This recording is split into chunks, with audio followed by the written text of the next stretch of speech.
If you've been printing on polyester garments, chances are you've experienced some dye migration.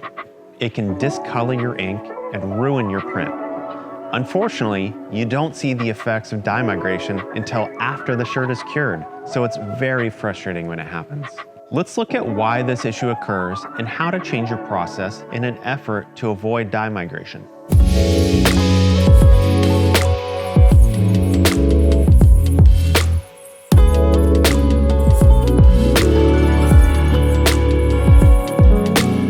If this video helps you out, remember to like and subscribe. We're all about helping printers succeed, and your support gets our videos in front of more printers.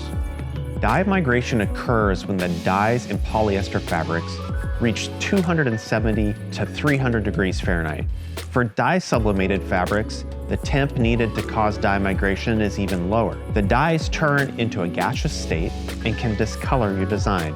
A red polyester shirt like this one can turn white ink into a pink mess. Because most polyester dye is set between 270 and 300 degrees Fahrenheit, when the polyester thread hits that temperature range again, the dyes will start to move into the plastisol ink.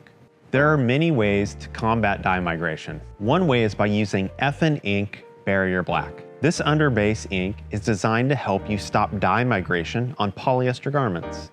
Barrier Black is able to do this because it is packed to the gills with activated carbon to block dye migration from moving past the Barrier Black ink layer, which then discolors your whole design. When printed and cured correctly, Barrier Black will give you the best chance of stopping dye migration from happening on difficult polyester and polyester blended garments. You can print your normal plastisol ink on top of Barrier Black, but if you want added protection against dye migration, use a low cure poly white or a low bleed, low cure ink on top of Barrier Black.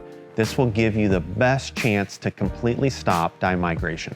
Try to keep all your inks at the same cure temp. To add Barrier Black into your printing process, start by duplicating your base white screen. There is no need to choke or trap your Barrier Black layer. You do not want any of the top colors to overlap and touch the fabric. If your white ink touches the red polyester fabric, you will see red slowly creep up and begin to halo in the rest of the ink. We recommend a 110 or 157 thin thread screen. You'll get the best results with a heavier ink deposit. The thicker you build your protective wall, the more protected you are from dye migration. Print Barrier Black first to create that barrier between your polyester shirt and the design.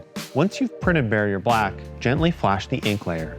Since it's black ink, it will absorb heat and infrared quickly. Print Barrier Black for the best results, or continue with the rest of the design. Do what works best for you.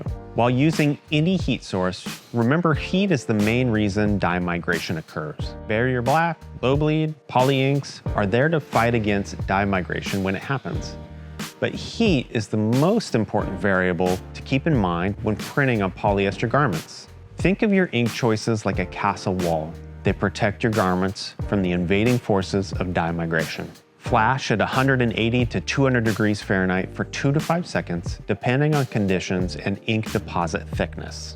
When you need to cure, keep temperatures in your dryer as low as possible while still hitting the cure temp of 260 degrees Fahrenheit all the way through your thicker ink layer. Remember, full cure is attained when the entire ink layer reaches 260, meaning that the ink is 260 from the top to the bottom of the ink layer. If you are using a laser gun to read the surface temp, it will be misleading. You will need to read a surface temp as little as 60 degrees Fahrenheit above what is stated cure temp, and as much as 100 degrees Fahrenheit depending on how short your dryer tunnel is and how hot your settings are. Check out this video if you want to learn more about using a donut probe versus a laser temp gun. Always do wash testing to assure your new dryer settings are reaching full cure. Have a fan at the end of the dryer to cool your shirts down after they cure. Try not to stack the shirts while hot, or let your shirts fall into a catch box. Stopping dye migration is important in ensuring a great print. By following these steps, you can ensure that your prints will be high quality. Subscribe if this video helped you out, and leave a comment or a tip that you may have about dye migration, and we'll see you in the next video.